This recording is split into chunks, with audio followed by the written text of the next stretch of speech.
Hello students.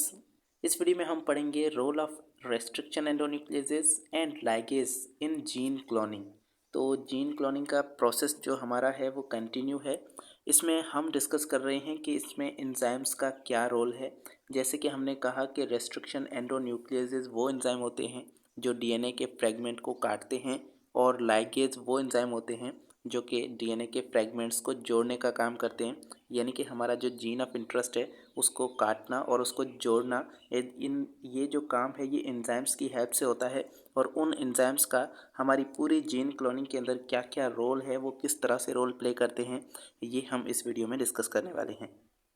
तो जैसा कि हमने पढ़ा कि जीन क्लोनिंग के दो टाइप्स होते हैं, दो तरीक़ों से जीन क्लोनिंग की जाती है। जीन की कॉपीज़ बनाई जा सकती हैं दो तरीक़ों से। एक हमारे पास है रिकॉम्बिनेंट डीएनए टेक्नोलॉजी, और दूसरी हमारे पास है पीसीआर, जिसे हम कहते हैं पॉलीमरेज चेन रिएक्शन। तो हम फर्स्ट मेथड पढ़ रहे हैं जो है रिकॉम्बिनेंट डीएनए टेक्नोलॉजी। इसमें हम जो है अब एंजाइम्स का रोल पढ़ेंगे, रेस्ट्रिक्शन एंडोन्यूक्लियसेस और साथ में लाइगेज। ये दो एंजाइम इस जीन क्लोनिंग के अंदर यूज़ होते हैं। सब enzymes play an important role in gene cloning. कुछ एंजाइम जो है जीन क्लोनिंग के अंदर इम्पॉर्टेंट रोल प्ले करते हैं। जैसे कि हमने पढ़ा था इको आर वन ये एक एंजाइम था जो कि कहलाता है रेस्ट्रिक्शन एंडोन्यूक्लियस, और ये डीएनए को काटने का काम कर रहा था। तो इस तरह से ये एक एंजाइम है, इसे हम कहते हैं ये एक तरह का इम्पॉर्टेंट रोल प्ले कर रहा है हमारे जीन क्लोनिंग के अंदर। तो role of DNA fragmentation and pasting of fragments during development of recombinant DNA. Recombinant DNA तब बनता है जब हम दो डीएनए को आपस में मिलाते हैं। तो एक बार इसीलिए हमें पहले तो डीएनए के फ्रेगमेंट को एक जगह से कट करना होगा, और उसके बाद दो डीएनए के फ्रेगमेंट्स को आपस में जोड़ना होगा। तो काटने का काम और जोड़ने का काम जो है ये दोनों एंजाइम्स की हेल्प से होता है। और उन एंजाइम को हम कहते हैं उनमें से एक जो होते हैं वो काटने वाले एंजाइम होते हैं, जिन्हें हम कहते हैं मॉलिक्यूलर सीजर्स, या फिर उन्हें रिस्ट्रिक्शन एंडोन्यूक्लियसेस कहा जाता है। और दूसरे लाइगेजेस होते हैं, डीएनए लाइगेज, जो कि डीएनए को जोड़ने का काम करते हैं। तो सबसे पहले हम रिस्ट्रिक्शन एंडोन्यूक्लियस का रोल देखते हैं। रेस्ट्रिक्शन एंडोन्यूक्लियस इन्हें क्यों कहा जाता है? They are also called restriction enzymes. इन्हें रेस्ट्रिक्शन एंजाइम्स भी कहा जाता है। They are commonly found in DNA. ये जो है कॉमनली हम डीएनए सीजर्स या फिर मॉलिक्यूलर सीजर्स भी कह देते हैं। अब देखिए इनके कुछ नाम हो गए, जैसे कि रेस्ट्रिक्शन एंडोन्यूक्लियस, दूसरा इनका नाम है मॉलिक्यूलर सीजर्स, तीसरा इनका डीएनए सीजर्स भी हम इन्हें कह सकते हैं, या फिर इन्हें रेस्ट्रिक्शन एंजाइम्स भी कह सकते हैं। तो ये कुछ नाम इनके जो हैं वो याद रखने हैं। Because they break the phosphodiester bond at a specific sequence of nitrogenous bases to cut the DNA। तो ये क्या करते हैं, ये डीएनए को कट करते हैं। अब डीएनए को कहाँ से कट करेंगे? डीएनए के अंदर एक स्पेसिफिक साइट होती है, एक ऐसी जगह होती है जहाँ से ये एंजाइम्स वर्क करते हैं और डीएनए को काटते हैं। उस जगह को हम कहते हैं रिस्ट्रिक्शन साइट। अब रिस्ट्रिक्शन साइट क्या है? वो जगह है जहाँ पर डीएनए को काटा जाता है। तो हर डीएनए के अंदर ये साइट मौजूद होती है, और वहाँ से हम जीन को क्या करते हैं, काट सकते हैं। अब जब ये एंजाइम जो है अपना काम करेगा, ये काटने का काम करेगा डीएनए को, तो अब कहाँ से ये डीएनए ब्रेक डाउन होगा? अगर हम बीच से इसको ब्रेक डाउन करेंगे, अगर हम इसके हाइड्रोजन बॉन्डिंग तोड़ेंगे, तो फिर ये डीएनए सिर्फ अपने हेलिक्स के अंदर क्या हो जाएगा, टूट जाएगा। अब ये हाइड्रोजन बॉन्डिंग जो है ये भी इतनी ज़्यादा स्ट्रॉन्ग बॉन्डिंग नहीं है, ये वीक बॉन्ड है। तो ये इन्हें तोड़ना ज़्यादा इंपॉर्टेंट नहीं है। सबसे पहले न्यूक्लियोटाइड्स को तोड़ना इंपॉर्टेंट है।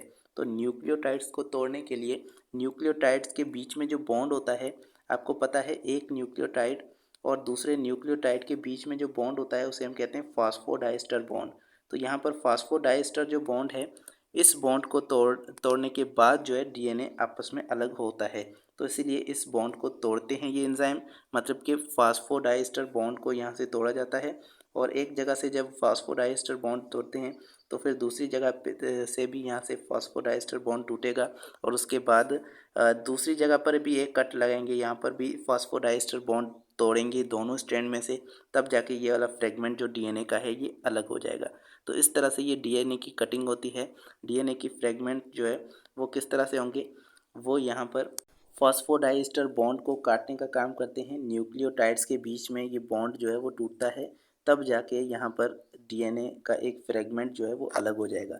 तो ये किस जगह पे होता है? ये रिस्ट्रिक्शन साइट पे हमेशा ये एंजाइम जो है काम करते हैं।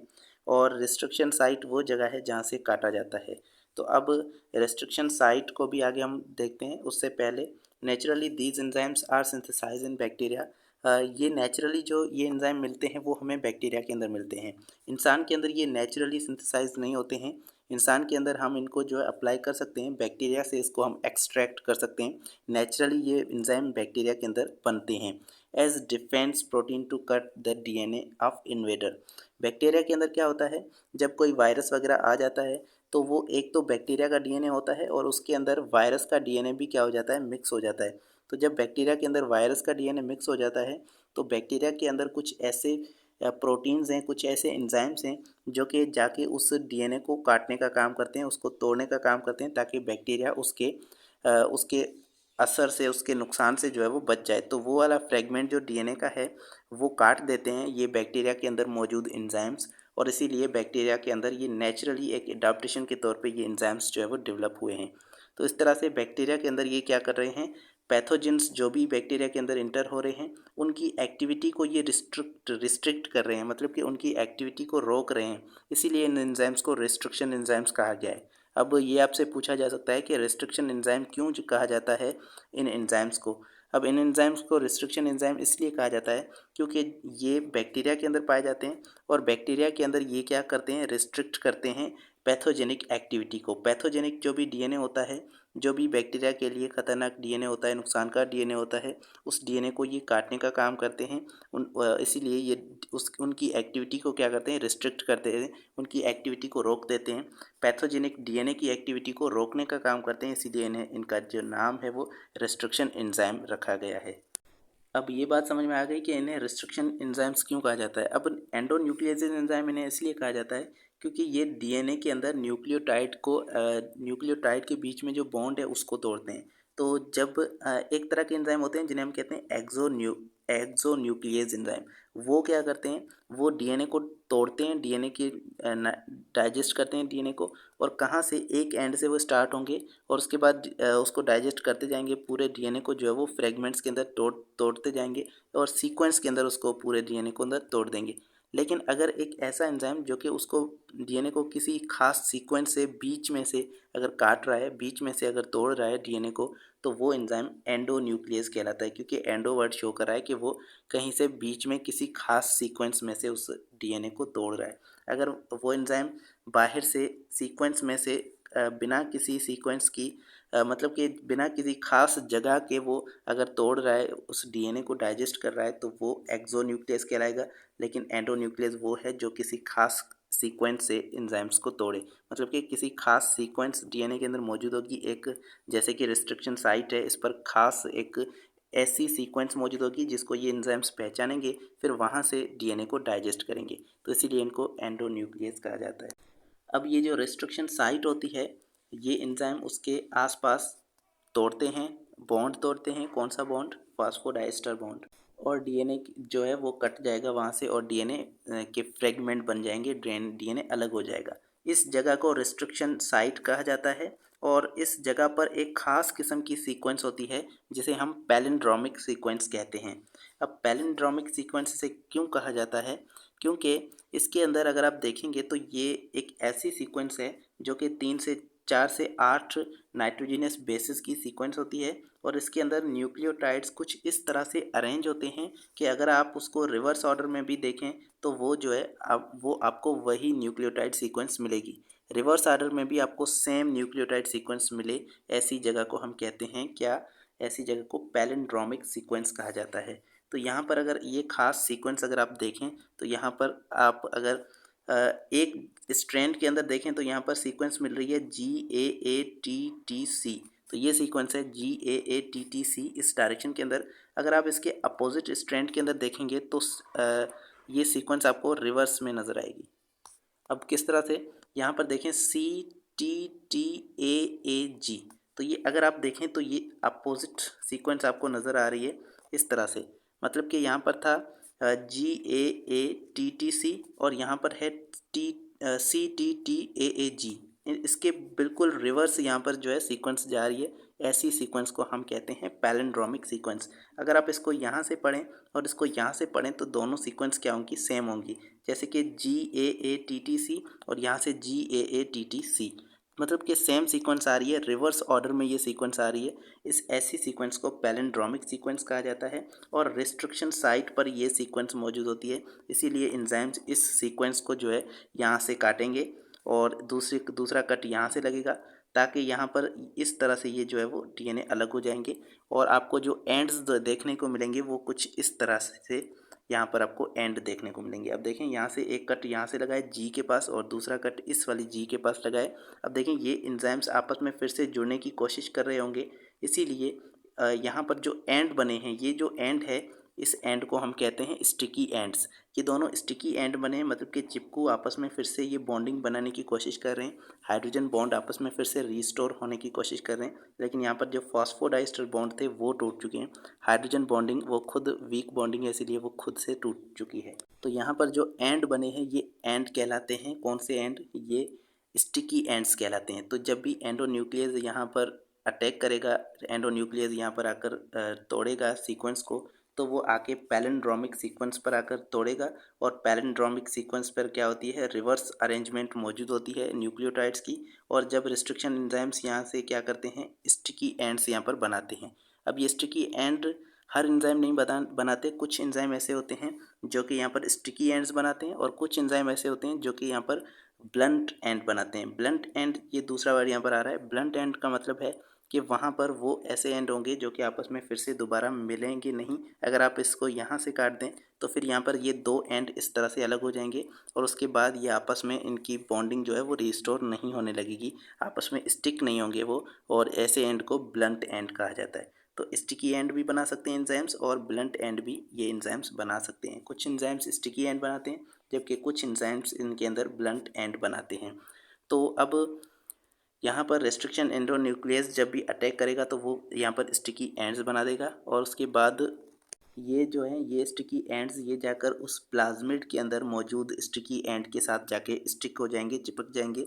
प्लाज्मिड को आप देखेंगे तो उसके अंदर भी ऐसी ही सीक्वेंस होगी जिसके अंदर स्टिकी एंड जो है वो मौजूद होंगे, क्योंकि वहाँ पर भी सेम एंजाइम ने एक्ट किया होगा, तो वहाँ पर भी एंड जो बने होंगे वो दोनों स्टिकी एंड्स होंगे। तो उन स्टिकी एंड्स पर ये वाले स्टिकी एंड जाकर चिपक जाएंगे और इस तरह से वहाँ पर जाकर एक लाइगेज एंजाइम आएगा जो कि वहाँ पर फास्फोडाइस्टर बॉन्ड को बनाएगा, क्योंकि यहाँ पर फास्फोडाइस्टर बॉन्ड जो है वो टूटा था। यहाँ पर इस एंजाइम ने फास्फोडाइस्टर बॉन्ड तोड़ दिया है, अब वो लाइगेज एंजाइम उसको रिस्टोर करेगा। कुछ एग्जांपल हैं रेस्ट्रिक्शन एंडोन्यूक्लियस के जो कि हमारे पास है। लैम्डा हिंदी, HINDII, ये लैम्डा हिंदी इनका नाम है। और दूसरा है इको R1, ये हमारे पास इको इसका नाम इसीलिए है क्योंकि ये ई कोलाई से आपको मिला था। और यहाँ पर R1 जो है ये उस एसोसिएशन का नाम है जिसने इसको डिस्कवर किया। तो यहाँ पर ये इस तरह से इसके नाम जो एंजाइम्स के रखे जाते हैं, ये एंजाइम बैक्टीरिया के अंदर मिलते हैं। और दूसरा हमारे पास जो एंजाइम है वो है DNA लाइगेज। इसे कहा जाता है मॉलिक्यूलर ग्लू। जैसे कि ग्लू जो है वो दो चीज़ों को जोड़ने का काम करता है, वैसे ही हमारे पास ये एंजाइम दो DNA के फ्रेगमेंट्स को जोड़ता है, इसीलिए इसको मॉलिक्यूलर ग्लू और DNA लाइगेज इसका ये एंजाइम है। जैसे कि हमारे पास दो टाइप्स आ रहे हैं, देखें। एक एंजाइम है मॉलिक्यूलर सीजर जो कि काटने का काम करता है, DNA को काट देता है। और दूसरा हमारे पास है मॉलिक्यूलर ग्लू जो कि DNA लाइगेज है और ये उन दोनों को एंड्स को क्या करेगा, जोड़ेगा, उनको रीस्टोर करेगा। अब वहाँ पर जो मॉलिक्यूलर सीजर है, जो रेस्ट्रिक्शन एंडोन्यूक्लियसेस हैं, वो यहाँ से जो फॉस्फोडाइस्टर बॉन्ड है उसको तोड़ रहा है। तो यहाँ पर ये क्या करेगा, मॉलिक्यूलर ग्लू, ये एंजाइम्स ये यहाँ पर इसको रीस्टोर करेंगे, इस फॉस्फोडाइस्टर बॉन्ड को बनाएंगे दो न्यूक्लियोटाइड्स के बीच में, ताकि ये दोनों फ्रेगमेंट्स आपस में जुड़ सकें। तो another enzyme used in developing recombinant DNA is DNA ligase। तो यहाँ पर DNA ligase जो है ये क्या करता है, formation of phosphodiester bond between adjacent nucleotide, दो न्यूक्लियोटाइड के बीच में, DNA के दो न्यूक्लियोटाइड्स के बीच में ये फॉस्फोडाइस्टर बॉन्ड को बनाएगा। और this join the nucleotide of gene of interest with the nucleotide of vector, क्योंकि जीन ऑफ इंटरेस्ट और वेक्टर इन दोनों को आपस में मिलाना है। तो एक न्यूक्लियोटाइड एंड वाला जो होगा वो जीन ऑफ इंटरेस्ट का और दूसरा हमारे पास जो वेक्टर का न्यूक्लियोटाइड होगा इन दोनों को आपस में, इन दोनों के बीच में फॉस्फोडाइस्टर बॉन्ड बनाएगा ताकि ये दोनों एंड आपस में जुड़ सकें, और यहाँ पर भी ऐसा ही होगा, तो ये आपस में जुड़ जाएंगे और इस तरह से आपके पास रिकॉम्बिनेंट डीएनए बन जाएगा। अब देखें रिकॉम्बिनेंट डीएनए टेक्नोलॉजी, ये हमारे पास पूरी टेक्निक है। तो इसके अंदर हम दो डीएनए को आपस में जोड़ने का काम कर रहे हैं, मतलब कि एक वेक्टर का डीएनए और दूसरा हमारे पास है जीन ऑफ इंटरेस्ट, इन दोनों को आपस में जोड़ रहे हैं, तो क्या बन रहा है, रिकॉम्बिनेंट डीएनए। तो रिकॉम्बिनेंट डीएनए को बनाने के अंदर लाइगेज का बहुत इंपॉर्टेंट रोल है, क्योंकि ये दोनों डीएनए को आपस में जोड़ने का काम करता है। तो यहाँ पर ये प्लाज्मिड यानी कि वेक्टर का डीएनए है, और दूसरा यहाँ पर वो डीएनए है जो कि जीन ऑफ इंटरेस्ट है। तो ये जीन ऑफ इंटरेस्ट का डीएनए और ये वेक्टर का डीएनए, तो दोनों आपस में अब जुड़ेंगे किस तरह से, यहाँ पर दोनों स्टिकी एंड्स मौजूद हैं, जो कि सबसे पहले हमने जब जीन ऑफ इंटरेस्ट को निकाला है तो वहाँ से स्टिकी एंड बनाए हैं किसने, एंडोन्यूक्लियस एंजाइम ने। तो यहाँ पर ये स्टिकी एंड्स बने हैं, और यहाँ पर भी वेक्टर का भी जो है, यहाँ पर भी रेस्ट्रिक्शन एंडोन्यूक्लियस ने काम किया है ताकि यहाँ पर भी स्टिकी एंड बने। तो दोनों स्टिकी एंड आपस में हाइड्रोजन बॉन्डिंग जो है वो बना लेंगे, और सिर्फ यहाँ पर जो फॉस्फोडाइस्टर बॉन्ड है वो कौन बनाएगा, डीएनए लाइगेज। तो इस तरह से ये पूरा काम होगा और हमारे पास रिकॉम्बिनेंट डीएनए जो है बन जाएगा। अब selection and isolation of gene of interest, gene of interest को किस तरह से सिलेक्ट किया जाता है और किस तरह से उसको निकाला जाता है, आइसोलेट किस तरह से किया जाता है। तो यहाँ पर कुछ मेथड्स हैं, जैसे कि जीन ऑफ इंटरेस्ट को हासिल करने के लिए जीन लाइब्रेरी का यूज़ किया जा सकता है, या फिर उसे डीएनए लाइब्रेरी या जीनोम लाइब्रेरी कहा जाता है। ये लाइब्रेरी क्या होती है, ये एक ऐसी जगह होती है जहाँ पर कलेक्शन किया जाता है, जहाँ पर कम्प्रीहेंसिव कलेक्शन मौजूद होता है क्लोन्ड डीएनए का। जो भी क्लोनिंग की जाती है, जब भी जीन क्लोनिंग की जाती है तो उसके बहुत सारे क्लोन्स बनते हैं, और वो क्लोन्स किसके फॉर्म में होते हैं, वो एक्चुअली बैक्टीरिया के फॉर्म में होते हैं, क्योंकि हमने जो प्लाज्मिड हमने जो इंटर किया है वो प्लाज्मिड उस बैक्टीरिया के अंदर मौजूद होता है। तो यहाँ पर हमारे पास बहुत सारे वो बैक्टीरिया बनते हैं, और इस तरह से ये बैक्टीरिया स्टोर किए जाते हैं, और ये क्लोन्स के फॉर्म में आपके पास मौजूद होते हैं एक लाइब्रेरी के अंदर, जिसे जीन लाइब्रेरी कहा जाता है। तो वहाँ पर बहुत सारे क्लोन्ड डीएनए के फ्रेगमेंट्स मौजूद होते हैं, जो कि सेल से, टिश्यूज से, ऑर्गेनिज्म से वहाँ से एक्सट्रैक्ट करके वहाँ पर रखे जाते हैं। जो भी क्लोनिंग होती है वो वहाँ पर स्टोर की जाती है। तो gene of interest are also identified by DNA probes. तो वहाँ पर क्या किया जाता है, डीएनए प्रोब्स का यूज़ किया जाता है, और उनको आइडेंटिफाई करके वहाँ से जीन ऑफ इंटरेस्ट को आइसोलेट किया जाता है। जो भी जीन हमें चाहिए वो जीन किस तरह से आइसोलेट होगा, वो जीन लाइब्रेरी से हम हासिल करेंगे उसको, और साथ में डीएनए प्रोब्स का यूज़ करेंगे। देखें डीएनए प्रोब क्या होता है, एक कॉम्प्लीमेंट्री छोटा सा फ्रेगमेंट होता है डीएनए का, जो कि ये पहचानने में हेल्प करता है कि कौन सा जीन हमें चाहिए। जब हम उसको इनकॉर्पोरेट करते हैं उस डीएनए के अंदर, जो डीएनए हमारे पास बैक्टीरिया का मौजूद है उसके अंदर हम ऐड करते हैं, तो वहाँ पर ऐड होगा, क्योंकि उसके ऊपर हमने इस प्रोब के ऊपर क्या मौजूद है, एक रेडियो एक्टिव लेबल मौजूद है, मतलब कि एक ऐसा एलिमेंट हमने यूज़ किया है जो कि वहाँ पर रेडियो एक्टिव रेज़ जो है वो वहाँ पे इमिट कर रहा है। और जब वो रेज़ इमिट होंगी तो हमें पता चल जाएगा कि किस तरह से वो किस डीएनए के अंदर मौजूद है, क्योंकि जब हमने डीएनए प्रोब और दूसरा डीएनए आपस में मिलाया है, और जब ये आपस में जुड़ गए हैं तो एक हाइब्रिडाइज बन गया है, और हाइब्रिडाइज अब बन चुका है, तो इसके अंदर क्या है, जीन ऑफ इंटरेस्ट भी होगा, और दूसरा हमारे पास रेडियो एक्टिवली जो डीएनए प्रोब हमने ऐड किया है वो भी मौजूद होगा। तो इस तरह से हम पहचान लेंगे कि कौन सा जीन ऑफ इंटरेस्ट है। ये डीएनए प्रोब जो है वो कॉम्प्लीमेंट्री होगा उसके, तो जाकर उससे अटैच हो जाएगा, और उस तरह से हमें जीन ऑफ इंटरेस्ट जो है वो उसको पहचानने में हेल्प होगी। तो इस तरह से आइडेंटिफाई किया जाता है जीन ऑफ इंटरेस्ट को, छोटे से डीएनए फ्रेगमेंट को।